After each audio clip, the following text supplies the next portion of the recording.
করব ল্যাপটপ ব্যবহারের সাধারণ কিছু পরামর্শ নিয়ে। তো চলুন ল্যাপটপ ব্যবহারের সাধারণ কিছু পরামর্শ নিয়ে আমরা জেনে নিই। ল্যাপটপ ব্যবহারের সাধারণ কিছু পরামর্শ। বর্তমানে ডেস্কটপের চেয়ে মানুষ ল্যাপটপের দিকে বেশি ঝুঁকে পড়েছে।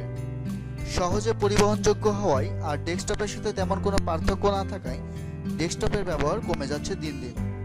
ল্যাপটপ সাধারণত দুই ধরনের হয়ে থাকে, যেমন নোটবুক এবং নেটবুক।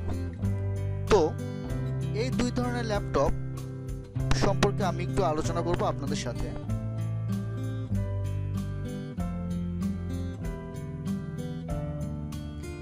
আপনি যে ধরনের ল্যাপটপই কিনেন না কেন, ব্যবহার করার সময় কিছু পরামর্শ না মেনে চললে বিভিন্ন সমস্যায় পড়তে পারেন।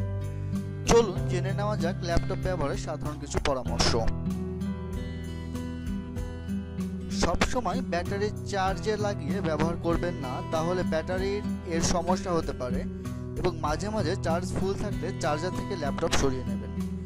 কারণ একদিকে চার্জ অন্যদিকে ব্যবহার করার পর ব্যাটারিতে অনেক চাপ পড়ে, যা ল্যাপটপের ব্যাটারির জন্য অনেক ক্ষতিকর।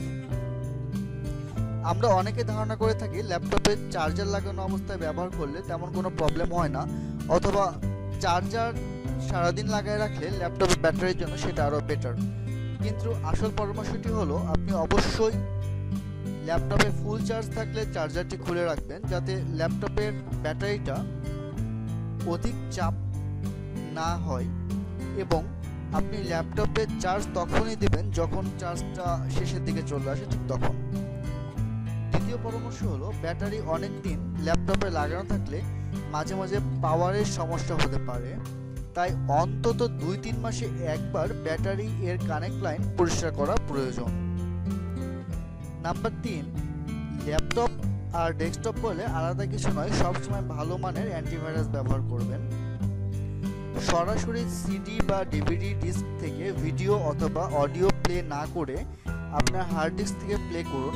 সিডি অথবা ডিভিডি ডিস্কে প্লে করলে আপনার ডিভিডি রমে সমস্যা এবং প্রচুর পাওয়ারের প্রয়োজন হতে পারে। যেভাবে আপনার ল্যাপটপের ফ্যানগুলো সচল এবং যাতে ঠান্ডা হয়ে হাওয়া ভিতরে যেতে পারে আপনার ল্যাপটপ সেরকম স্থানে রাখুন, নতুবা ল্যাপটপ গরম হয়ে অনেক সমস্যা সৃষ্টি করতে পারে, বিশেষ করে আপনার পাওয়ার সাপ্লাই এবং কুলিং ফ্যানে সমস্যা করতে পারে। শাটডাউন ব্যবহার করার চেয়ে বেশিরভাগ সময় হাইবারনেট ব্যবহার করুন।